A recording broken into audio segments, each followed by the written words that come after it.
안녕하세요. 1타 강사 박용덕입니다. 요즘 헬스장들이 과연 왜 망조가 드는지 그 이유에 대해서 여러분들과 분석을 해보려고 합니다. 왜 요새 헬스장들이 망조가 들까요? 수치적으로 명확하게는 알 수 있습니다. 뭔가 대단한 걸 쓴 것 같지만 빵집입니다. 빵집. 네. 과거에는 헬스장이 뭔가 그래도 좀 전문성을 가진 나름의 약간 특수한 어떤 사업이었어요. 요새는 헬스장들이 너무 많습니다. 정말 너무 많아. 한번 길 가다가 보세요. 목 좋은 곳이면 파리바게트는 언제나 있습니다. 그러면 헬스장은 과연 파리바게트랑 비교했을 때 어떠냐? 훨씬 더 많은 게 헬스장입니다. 헬스장. 파리바게트는 역마다 하나 있는데 헬스장은 A급 상권이든 뭐 B급 상권이 상관없어요. 그냥 역 근처 가면 훨씬 더 많은 게 헬스장입니다. 헬스장. 그냥 파리바게트 역마다 하나 있는데 얘는 그냥 건물마다 다 있다. 웬만한 신도시 이런 데 가면 헬스장은 그냥 지하에는 다 있어요. 네, 지하에 다 있고 역마다 1번 출구, 2번 출구, 3번 출구 다 있습니다. 그러니까 당연히 어렵죠. 이건 무시할 수가 없어요. 팩트입니다. 팩트. 사실 헬스장뿐만 아니라 필라테스도 마찬가지죠. 네. 필라테스 정말 많습니다. 상대적으로 헬스장은 이 국가 자격증인 생활체육 지도자가 있어서 어느 정도 허들이 있어요. 근데 얘는 국가 자격증도 아니에요. 민간 자격증으로 그냥 한 달에 막 수백 명씩 쏟아져 나오니까 요가도 마찬가지고요. 네, 뭐 다 마찬가지입니다. 일단 너무 많은 게 문제다. 많으면 많은 거지. 뭐 망조까지 든다는 얘기를 하냐. 자, 첫 번째. 우리 누구나 다 알 수 있는데요. 위고비 마운자로. 네, 일명 다이어트 약. 네. 우리 관련 업계분들 입장에서는 가장 강력한 적입니다. 너무나도 확실한 적이에요. 이게 무슨 말이냐? 원래는 이 헬스장 사업이라는 게 어떻게 보면 살짝 한철 장사 느낌이 있어요. 그러니까 성수기가 반전이 존재합니다. 5월부터 6, 7, 8, 9, 10 이렇게 6개월 정도. 그래서 대다수 헬스장들은 다이어트가 되게 핵심 키워드였어요. 근데 이게 완전 블랙홀이에요. 블랙홀. 제가 이 업계에 20년 이상 있으면서 이거보다 이렇게 강력한 적은 처음 만났던 것 같아요. 그 정도예요? 장난 아니에요. 사실 한 몇 년 전부터 우리 관련 업계 지도자들도 이것들을 한번 써보는 사람들이 꽤 많았어요. 나도 한번 써보고 싶더라고요. 너무 사람들이 많이 쓰니까.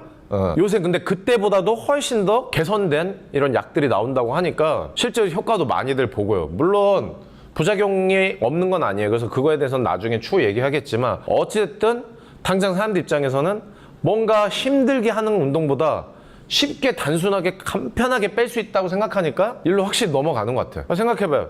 PT 한 달에 막 5, 60 받고 6, 70 해서 3개월 열심히 식단까지 해서 겨우 막 빼는 것보다 이거 주사 하루에 한 번씩 넣는 게 훨씬 편할 수도 있잖아요. 어찌됐든 이게 뭐 강력합니다. 아주 강력해. 그래서 피트니스에서 가장 확실하게 핵심적으로 돈을 벌 수 있었던 키워드인 다이어트를 갖다가 얘네가 가지고 갔다. 어떤 시대의 발전이니까 좋아해야 하면서도 관련 업계 사람으로서 야 이거 정말 위기다. 자, 두 번째, 요거는 이제 제가 전에 다른 영상에서도 가볍게 얘기한 적이 있는데 바로 러닝입니다. 네. 요새 러닝하는 사람들 진짜 많잖아요. 사람들이 이 러닝 안에서 굳이 돈을 쓸 필요가 없다고 느끼는 거예요. 러닝 동호회 자체가 엄청 활성화돼 있어요. 그러다 보니까 그냥 굳이 헬스장 안 가도 밖에서 날씨도 좋은데 그냥 뛰고 말지. 엄청 근육을 만들거나 근력 운동이 필요 없다고 생각하는 사람 입장에서는 러닝만 해도 충분하거든요. 그러다 보니까 러닝으로 또 사람들이 많이 가요. 기존에는 사람들이 혼자서 밖에서 뛰는 게 옛날에는 그렇게 많지 않았거든요. 요새는 동호회도 많고 뭐 여러 가지 뭐 커뮤니티들이 엄청 많아서 러닝으로 되게 많은 사람이 간다. 근데 이거는 사실 러닝뿐만이 아니에요. 요새 이런 동호회들이 많아요. 요새 스파링 동호회가 그렇게 많대. 스파링 동호회. 투기 종목을 하는 사람들은 사실 스파링을 해야 되고 좋아하거든요. 근데 체육관에서 뭔가 진지하게 배우거나 뭔가 엄격하게 하긴 싫은 거야. 근데 동호회 같은 데서는 그냥 캐주얼하게 할 수 있는 거죠.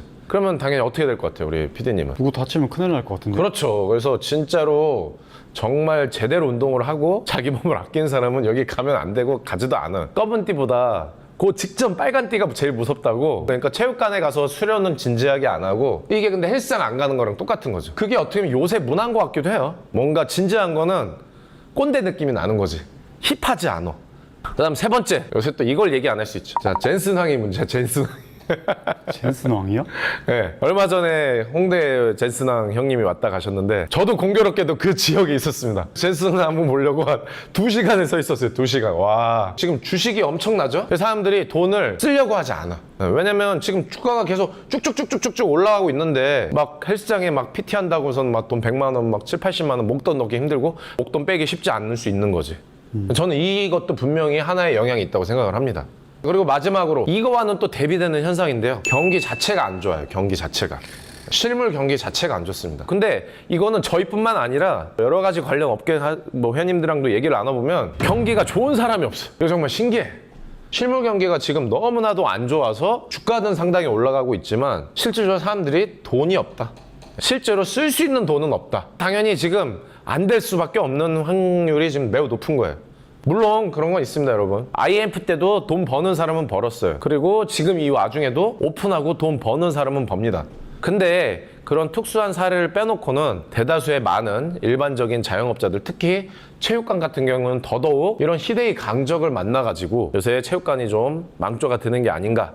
자, 어찌됐든 간에 이런 망조가 든다고 해서 운동해야 될 사람이 운동을 안 해야 되는 건 아니고요. 또 체육관 운영하시는 분들이 그냥 이것만 보고서는 우울해하실 필요는 없다고 생각합니다. 뭔가 자신만의 무게를 가지고 열심히 고객들한테 응대를 해야 되고, 고객님들 역시 운동을 하셔야겠죠. 나는 이렇게 생각 안 한다, 혹은 다른 이유가 있다 하신 분들은 영상 댓글에 남겨주시면 좋겠습니다. 자, 그러면 다음에 다시 만나요.